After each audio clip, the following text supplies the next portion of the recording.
अस्सलामुअलैकुम। I hope कि आप सब अपने घर में बहुत अच्छे होंगे। अच्छा, तो मैं गई थी किसी काम से बाहर, तो मुझे दिख गया अमरूद वाला जिस पे इतने अच्छे अच्छे अमरूद थे। तो मैं अब कभी अपने हस्बैंड से अमरूद मंगाती हूँ ना कि अमरूद लिया ना, पीले पीले उठा के लाते हैं जैसे बूढ़े लोग खाते हैं। तो मैं फिर ये हरे हरे लेके आई थी। फिर मैं घर वहीं से बाहर गई थी तो वहाँ से समोसे लिए थे। तो मेरी बेटी को देखो कितने पसंद है गाइस समोसे।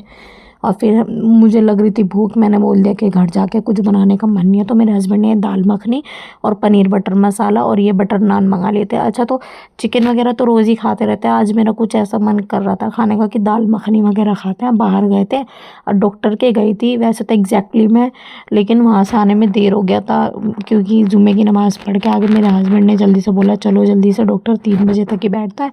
अब मैं चली गई थी डॉक्टर के, वहाँ से आते हुए रास्ते में हमें लग गई भूख, तो हमने यहीं पे मौजपुर में से हमारे पास में ही है ना, तो हमने वहीं पे एक वेज होटल था, हमने वहाँ बैठ के खाना खाया। तो ये इतना यम्मी थी गाइस, ये मतलब बहुत ज़्यादा टेस्टी लग रही थी, मेरे बच्चों को भी बहुत पसंद आई है। ये बटर नान और दाल मखनी इतनी अच्छी लग रही थी, और ये साथ में पनीर बटर मसाला था, ये भी बहुत टेस्टी था। हमने वहाँ पे खाना खाया, मेरे हस्बैंड ने भी, मैंने भी।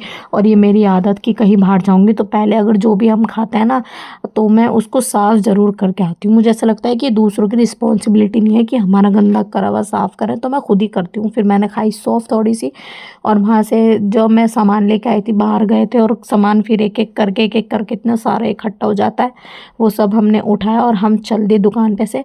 तो अब बाहर आके मैं देख रही थी, बाहर जैसे कहीं भी बाहर जाते हैं ना तो मेरी नज़र चारों तरफ घूमती रहती है कि कुछ मिल जाए अच्छा सा जो मैं लेके चलूँ घर पे, क्योंकि इतनी जल्दी निकलना होता नहीं, हस्बैंड ऑफिस जाते हैं, हफ्ते में एक आध बार ही घर से बाहर आना होता है, और अकेले में कहीं जाती नहीं। फिर आ गए थे हम अपने घर पे। तो ये हमारा जीना इसलिए इतना गंदा दिख रहा है क्योंकि नीचे किराएदार लोग रहते हैं, तो इसलिए नीचे तक तो हम सफाई कर नहीं सकते, ऊपर ऊपर की सफाई होती है।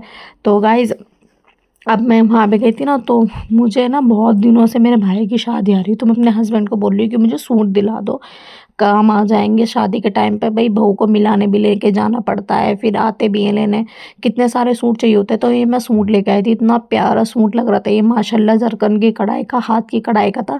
और इस हाथ में मैं लेके आई थी गरम सूट स्टोल वाला, ये भी बहुत खूबसूरत था, इस पर गुलाब के फूल बने हुए थे पेंटिंग सी। तो ये दोनों इतने प्यारे सूट है। अच्छा, मैं सोच रही हूँ कि जब भी सिलवाऊंगी ना इस पर, अपने ग्रीन वाले सूट पे, तो कोई लहंगा वगैरह सिलवाऊंगी इस पर, बहुत प्यारा सा करके अपनी सिलाई वाली से डिज़ाइन करवा के। तो मिलते हैं गाइस अगले ब्लॉग में। अल्लाह हाफिज़। चैनल को सब्सक्राइब करें, वीडियो को लाइक